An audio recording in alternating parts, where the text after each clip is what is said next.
स्वागत है आपका हमारे चैनल लाल रिकैप पर। यह फिल्म फैशन, क्राइम, कॉमेडी और रिवेंज की एक अनोखी मिश्रण है। फिल्म की शुरुआत ठीक वैसी है जैसी किसी बड़ी कहानी की होनी चाहिए। जन्म से 1964 में एक छोटी सी बच्ची का जन्म होता है जिसके बाल असामान्य रूप से काले और सफेद होते हैं। ये बाल देखकर ही लगता है कि ये कोई साधारण बच्ची नहीं है। जैसे जैसे ये बच्ची बड़ी होती है वो बेहद क्रिएटिव लेकिन बेहद जिद्दी और सख्त स्वभाव की बन जाती है। उसकी माँ कैथरीन उसे अक्सर क्रुएला कहकर पुकारती है, जो अंग्रेजी शब्द क्रूएल यानी क्रूर या बेदर्द से लिया गया नाम है। स्कूल में ये लड़की अपने लिए खड़ी रहने में माहिर होती है। वो इतनी बार डायरेक्टर के ऑफिस में जाती है कि क्लासरूम से ज्यादा समय वहां बिताती है। लेकिन उसके दुश्मनों के अलावा दोस्त भी हैं और उनमें सबसे प्यारा है एक मिला हुआ पिल्ला, बांडे। दोस्तों, कल्पना कीजिए एक छोटी सी लड़की जो अपनी मर्जी से जीती है लेकिन उसकी जिंदगी अचानक बदल जाती है। स्कूल के डायरेक्टर का धैर्य आखिरकार टूट जाता है। कैथरीन को मजबूरन अपनी इस असुविधाजनक बेटी को स्कूल से निकालना पड़ता है। वे अपने सारे सामान पैक करके लंदन के लिए रवाना हो जाते हैं। आखिरकार एक ऐसी बच्ची को और कहां पढ़ाई करनी चाहिए जो पहले दर्जे की डिजाइनर बनने की प्रतिभा रखती हो। लेकिन सबसे पहले कैथरीन को अपने दोस्त से मिलना है, शानदार हेलमैन हॉल में। मां अपनी गर्दन से मेडलियन उतारकर बेटी को पहनाने के लिए देती है और कहती है कि कार में बस कुछ मिनट इंतजार करो। लेकिन बच्ची अपनी मर्जी से काम करती है। वो बांडे के पीछे पीछे हॉल के अंदर चली जाती है। वहां वो देखती है एक खूबसूरत लिविंग रूम और ढेर सारी शानदार लेडीज को। वो अभी नहीं जानती कि वो कहां पहुंच गई है, लेकिन उसे पूरा यकीन है कि उसने अपनी जिंदगी की सही जगह ढूंढ ली है। दुर्भाग्य से उसका पिल्ला ध्यान खींच लेता है। व्यवस्था भंग करने वाली के पीछे बटलर जॉन और घर के डाल्मेशियन कुत्ते लग जाते हैं। लड़की बचते बचाते सड़क पर निकल आती है और मां को पुकारती है जो दूर किसी महिला से बात कर रही है। ठोकर खाने से कुत्ते अचानक अपना रुख बदल लेते हैं और कैथरीन पर हमला कर देते हैं। एक धक्के से मां चट्टान से नीचे गिर जाती है। बस एक पल में ये बच्ची अनाथ हो जाती है। फिर भी बड़ी एक गुजरती हुई कार की मदद से वो लंदन पहुंच ही जाती है। वो रीजेंट्स पार्क के उस फाउंटेन को भी ढूंढ लेती है जहां मां के साथ चाय पीने का प्लान था। अब थकान के मारे बच्ची सड़क पर ही सो जाती है। जब वो जागती है तो उसे दो छोटे बदमाश लड़कों हैरिस और जास्पर और उनके पिल्ले मिगुनोव से जबरदस्ती मुलाकात हो जाती है। जास्पर पहले ही एक राहगीर का बटुआ चुरा चुका होता है, इसलिए जब पुलिस उनके पीछे पड़ती है तो लड़की सोचती है कि इन बदमाशों के साथ भागना ही बेहतर है। लड़के पहले तो उसे छोड़ने की कोशिश करते हैं लेकिन आखिरकार उसे अपनी बांध में शामिल कर लेते हैं। लड़की का काम ध्यान भटकाना होगा। ये बिल्कुल वैसी जिंदगी नहीं थी जिसका सपना उसने देखा था, लेकिन विकल्प भी तो नहीं था। छिपने के लिए वो अपने मूल काले सफेद बालों का रंग बदल लेती है। 10 साल बाद अब क्रुएला लाल बालों वाली होकर उसी पुराने घर में अपने दोस्तों हैरिस और जास्पर तथा कुत्तों बांडी और मिगुनोव के साथ रह रही है। वो मानती है कि ये लोग अब लगभग उसका परिवार बन गए हैं। एक परिवार जो बेहतरीन चालाक चोरों का है। उसकी डिजाइनर प्रतिभा बिल्कुल नहीं गई है। वो खुशी खुशी अपने लिए कपड़े सिलती रहती है। एक दिन उसके जन्मदिन पर जास्पर उसे एक अनपेक्षित खूबसूरत उपहार देता है, लंदन के सबसे मॉडर्न स्टोर लिबर्टी में नौकरी का निमंत्रण। उत्साहित लड़की उस यादगार फाउंटेन पर जाती है और मन ही मन अपनी मां से वादा करती है कि अब वो किसी मुसीबत में नहीं पड़ेगी। आखिरकार उसे अपनी जिंदगी का सबसे बड़ा मौका मिल गया है। लेकिन हकीकत कुछ और ही निकलती है। क्रुएला को स्टोर में सिर्फ साधारण सफाई कर्मचारी के तौर पर रखा जाता है। वो बार बार समझाने की कोशिश करती है कि वो सिलाई मशीन पर ज्यादा फायदा दे सकती है, लेकिन हर बार जवाब एक ही मिलता है, तुम बहुत बोलती हो। एक शाम सफाई के बाद क्रुएला खुद को रोक नहीं पाती। वो बॉस के ऑफिस से एलीट अल्कोहल पी लेती है।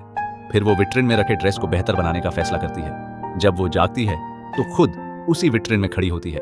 उसके बगल में अखबारों की लहरों से सजा वो ड्रेस है और उसके चारों तरफ भारी भीड़ जमा हो चुकी है। मैनेजर पहले ही पुलिस को सौंपने के लिए तैयार है, लेकिन तभी एक बहुत महत्वपूर्ण मेहमान आ जाता है, हाई फैशन की क्वीन बारोनेस वॉन हेलमैन। बारोनेस पहले ही विट्रिन के इस चमत्कार पर ध्यान दे चुकी होती है। मैनेजर जब सफाई करता है और क्रुएला को निकालने की बात करता है तो बारोनेस एक कदम आगे बढ़ती है और अच्छे स्वाद वाली इस लड़की को अपनी नौकरी पर रख लेती है। अब नई मालकिन के घर में काम का दिन सुबह 5 बजे शुरू होता है। बारोनेस कर्मचारियों को 5 मिनट की मीटिंग देती है और अपने आखिरी शो के तारीफ भरे रिव्यू पढ़कर सुनाती है। क्रुएला तुरंत समझ जाती है कि यहाँ स्तर बहुत ऊंचा है और मालकिन बिना किसी औपचारिकता के काम करती है। नए मॉडल्स की जांच के दौरान बारोनेस किसी भी टिप्पणी जैसे बेतुका, फीका, बेतुका बर्दाश्त नहीं करती। क्रुएला के एक ड्रेस पर वो तेजी से आस्तीन काट देती है, ये सोचे बिना कि इससे लड़की का हाथ घायल हो गया है। सड़क पर घूमते हुए क्रुएला विंटेज फैशन के बुटीक सेकंड चांस को देखती है और उसके मालिक परिष्कृत और कलात्मक युवक आर्ट एवो से मुलाकात करती है। दोनों तुरंत अच्छे दोस्त बन जाते हैं। काम पर क्रुएला बारोनेस के लिए बेहद मेहनती रहती है। बारोनेस लंच के लिए ठीक 7, 6 या 8 पार्सले की टहनी मांगती है। ये छोटी छोटी बातें भी मायने रखती हैं। प्रतिभाशाली सहायक दाम को महत्वपूर्ण मीटिंग्स पर साथ देती है, उसके वकील रॉजर से मिलती है और स्केचेस बनाती रहती है। अगली बार जब क्रुएला फाउंटेन पर जाती है तो वो अपनी माँ को बताती है कि पहले उसने उसमें कुछ खास देखा था। एक दिन वो अपनी बॉस के पास वही मेडलियन देखती है जो माँ ने मौत से पहले उसे दिया था। वो उसे उस डरावने हेलमैन हॉल में कहीं गिरा दी थी। बारोनेस बताती है कि ये फैमिली मेडलियन है, वो जिसे एक बार उसकी नौकरानी ने चुरा लिया था। चोरी के बाद उसमें इतनी हिम्मत थी कि वो वापस लौट आई, लेकिन उसी दिन वो चट्टान से गिर गई। ये घमंडी ब्लैकमेलर थी जिसने अपनी मौत से पूरे उत्सव को बिगाड़ दिया। क्रुएला के अंदर गुस्सा और दुख उबल उठता है। वो फैसला करती है कि मेडलियन वापस लेना ही होगा। वो सबसे बड़ी पार्टी के दिन चोरी की योजना बनाती है और वफादार हैरिस व जास्पर की मदद लेती है। वो खुद बारोनेस को डिस्ट्रैक्ट करने वाली है, लेकिन जास्पर की टिप्पणी पर वो वादा करती है कि क्रुएला वहां नहीं जाएगी। नियत दिन हैरिस चूहों के उन्मूलन सेवा के कर्मचारी के रूप में पार्टी में घुसता है। मिगुनोव चूहे की पूंछ लगाकर बहुत विश्वसनीय लगता है। जब हैरिस सेफ तक पहुंचता है तो बारोनेस खुद के लिए टोस्ट कर रही होती है। तभी हॉल में सफेद कपड़े वाली शानदार लेडी घुसती है। सब टूटे ग्लास की आवाज पर मुड़ते हैं और देखते हैं कि खूबसूरत सफेद पोशाक लाल में बदल जाती है। अब केवल उसके बाल ही black and white dress code से मैच करते हैं। बारोनेस इंट्रिग्ड होकर उसे बुलाती है और पाती है कि वो उसके ही 65 साल के कलेक्शन का ड्रेस पहने हैं। लड़की खुद को क्रुएला बताती है। बारी में वो खोजती है। मेडलियन आज पहना हुआ है। मिशन बचाने के लिए वेटर जास्पर आता है।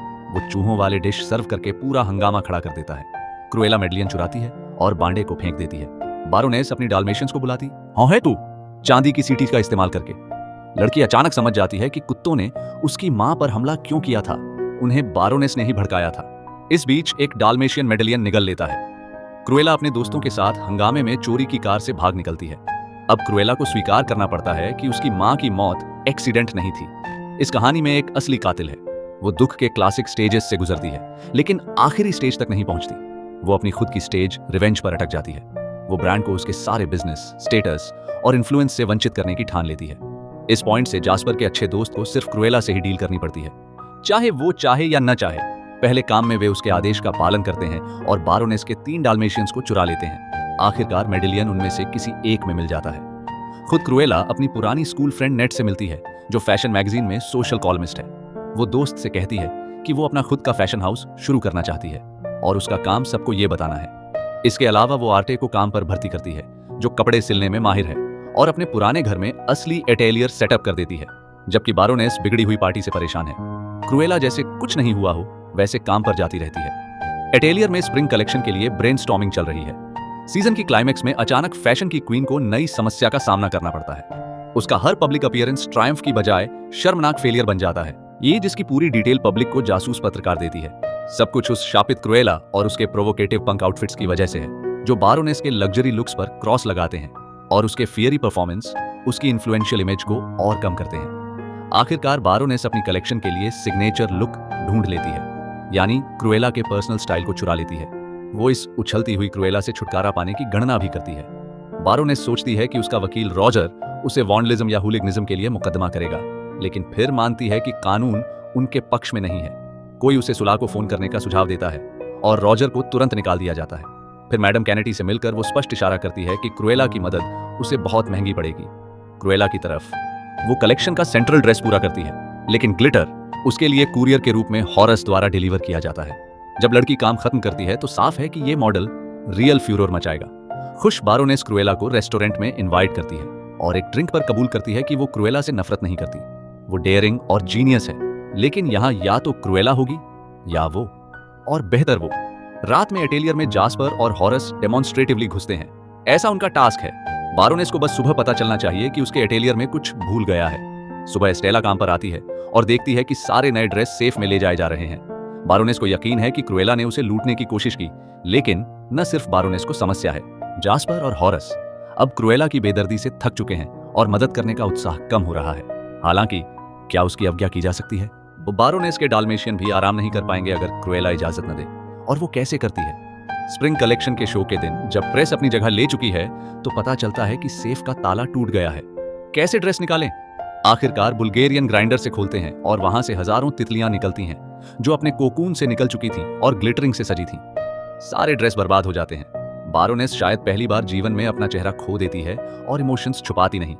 बाहर पब्लिक पागल हो रहा है, जहां क्रुएला अपना खुद का फैशन शो कर रही है। डिवा शानदार कोट में चमक रही है, जो डाल्मेशियन स्किन से सिला लगता है।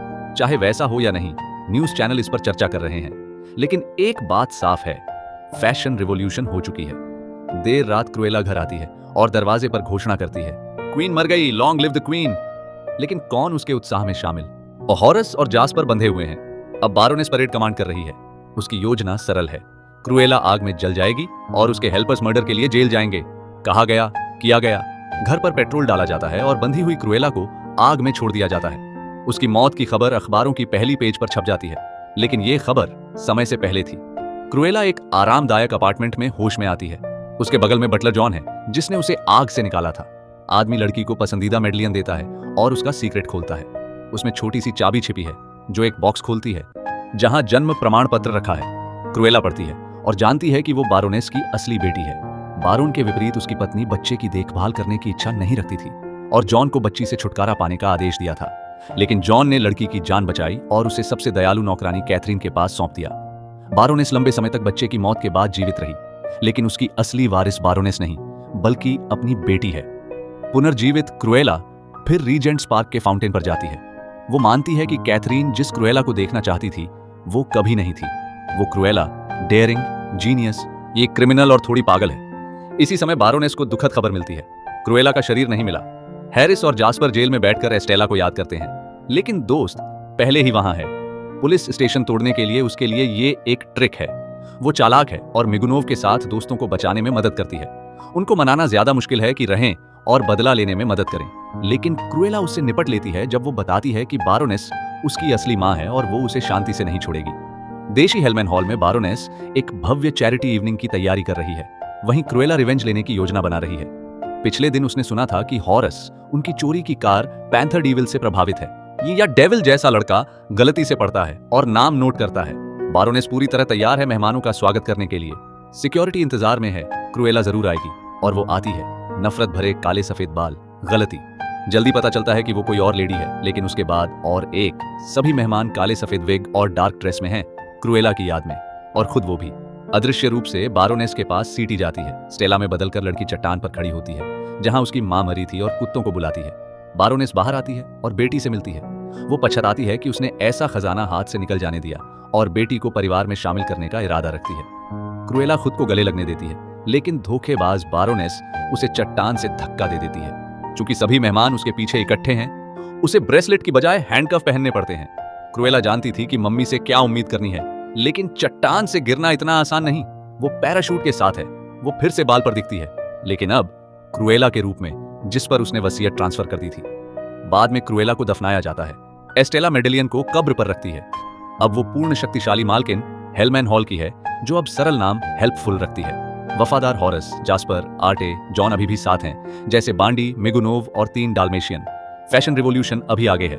फाइनल में उसका पूर्व वकील रॉजर डाल्मेशियन पिल्ले पैडी और पोंगा प्राप्त करता है, और रॉजर क्रुएला की लीजेंडरी सॉन्ग लिखता है। दोस्तों, इस फिल्म के बारे में क्या कहूं? ये शैतानी रूप से अद्भुत है। आई मेरी आंखों और कानों के लिए पूरे 2 घंटे बेहद अच्छे थे।